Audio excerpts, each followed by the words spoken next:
first of all, tremendous victory. So proud of these kids, the way they kept fighting.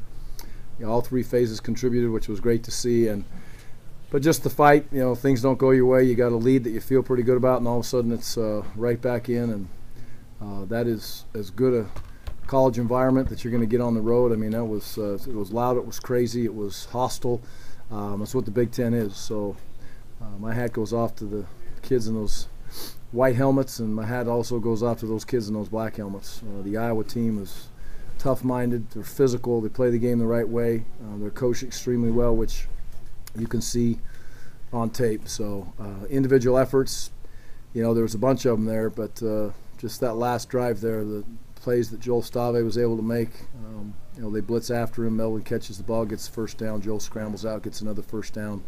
Those are huge moments, and those are, we talk about having to make 10 plays to have a special season as you move forward, or even have a chance to have a good season, and those are definitely going to be two of the ones at the end of the year that we were able to make. But this team hung in there, and they fought. Adversity struck again, and we battled through it.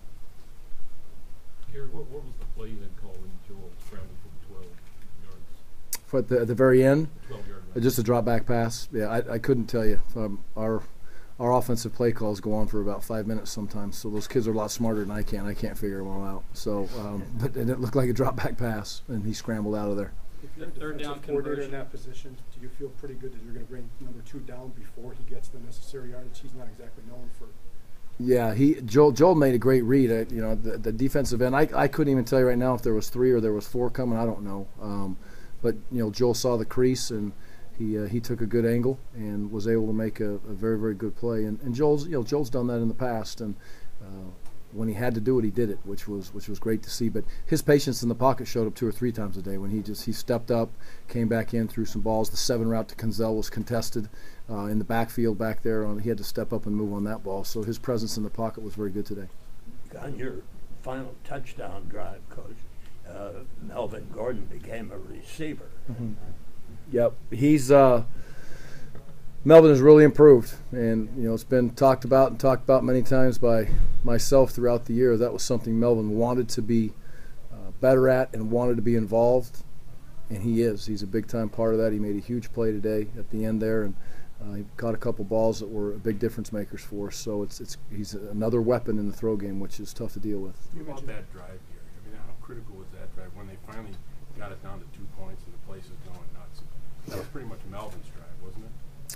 The very last one? The next the last scoring drive? Yeah, that's a big-time moment for an offense, and Melvin got the ball in his hands, and he made some tremendous individual plays, broke some tackles. The one on the sideline I couldn't even see. I thought it was going to be a 4 or 5 or 6 yard gain, and all of a sudden he keeps on going. But the offensive line played their tails off. Sam had a couple great blocks on that drive that I was able to see from a distance. And again, the offense rolled, but that was as big-time drive as you'll see against a very, very talented defense and a tough physical defense. Those are those moments. And they're a special group of kids, and I'm lucky to be their coach. You mentioned his poise in the pocket, Joel's. I don't have the numbers up front of me, but it seemed like he hit maybe 4 or 5 critical third down throws to either keep drives alive or just get you in the end zone. Yeah, he really did. And I haven't seen the numbers either, but I know there was some big plays that were made that kept drives going down the field on third down. And there's a feel now on that offense that hey, third down, we're okay, and we can do a lot of different things. And might be Tanner in there, might be Joel in there, might have to throw it down the field, might be Melvin. There's a lot that goes into that, and it's good to see that we can play like that now on third down and have some poise and confidence that somebody's going to make the play. And we scattered the ball around a little bit today, which was good to see again also as far as to different people. Coach, a lot's been made about the last couple of years about you guys not winning any games decided by one score. Does it mean anything to this team to win a game like that? I've never heard of that. So that's the first time I've heard that. But it's you prefer to win by take it easy in the fourth quarter and play some young guys. But we knew that wasn't going to be the case today. Coming in here and winning by 2 is a tremendous feat by these kids, and they found a way to get it done. So, but winning close games is maybe not so good for coaches' health, but it's good for a team to get in that situation and battle and fight. And I never doubted that they were going to be there. I don't know, you always think you're going to win, absolutely, but their minds were right. They kept on plugging and made enough plays to win. You talked a little bit about that play where McAvoy scored and Gordon really sold out the fake, and a little bit about that play. Yeah, that's just their spread run plays, and I don't know if that was going to go from a Zorro or just a basic zone read play, but Tanner did a great job of disguising the ball and presented the ball right there and with Melvin. I don't know if they were running at Melvin just to tackle him regardless if they got the ball or not, or what the situation was, but it was pulled by Tanner, which was great, and from there he was able to get some great blocking and found a crease and then made a guy miss down the field for the touchdown. So it's one of the core plays in what we have in our spread run game. This is a winner-take-all Minnesota-Wisconsin game for the West Division. Is this everything you could hope for to close the season and the players as well? Yeah, it's pretty crazy. Rivalry game. It's all on the line for going to a championship game, and it's a special time. It's a special moment to be in. These kids have worked so hard to get to this spot, and Minnesota has too. So now we're all going to put our best foot forward for a week and work like crazy on both sides, and then away we go. So it's going to be a fun environment. It's going to be a challenging football game. I think we all know how good Minnesota is. Last year our game was much like this game. Great respect for those guys. It's going to be a tremendous challenge. What did they do to take advantage of your defense today? They were able to get over 300 yards in the air. Yeah, quarterback caught fire, and when it goes into that situation, number one, the quarterback threw some very nice balls, did a nice job.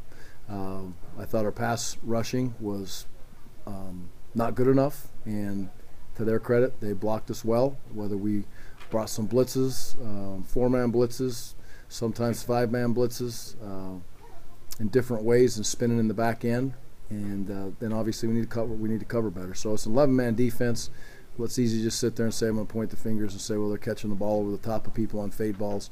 That's man coverage. It's going to happen. You let a quarterback get in a rhythm, you're going to have some problems. The biggest issue is the coverage, yes, because it's the easiest thing to see.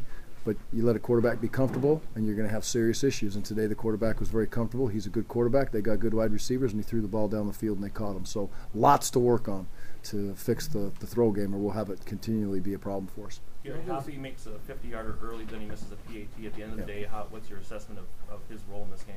Well, he's been huge. What is that? 9 field goals now in a row, or whatever it may be. 10? Is it 10 now? Yeah. So he's hit the ball very well. He hit one extra point, and I guess it would be easy to sit and say be critical of that. I don't know. Maybe the snap wasn't perfect or whatever. Those 3 kids that work with the snap and the hold and the kick are money out there. We didn't get the one, but we got the field goals, which obviously we missed one of those, and we might be sitting here with a completely different ending. Melvin's rushing record lasted all of 1 week, but given the opponent, the circumstances, and everything today, rushing for 200 yards and receiving, do you think he made a different kind of Heisman statement today? Yeah, I do.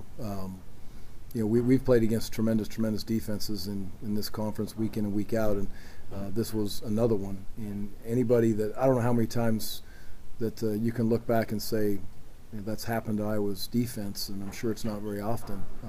I know it's not. I guarantee you it's not the way those guys play. And so Melvin's individual performance was very impressive to me, and should keep him right there in the mix to be the best player in college football.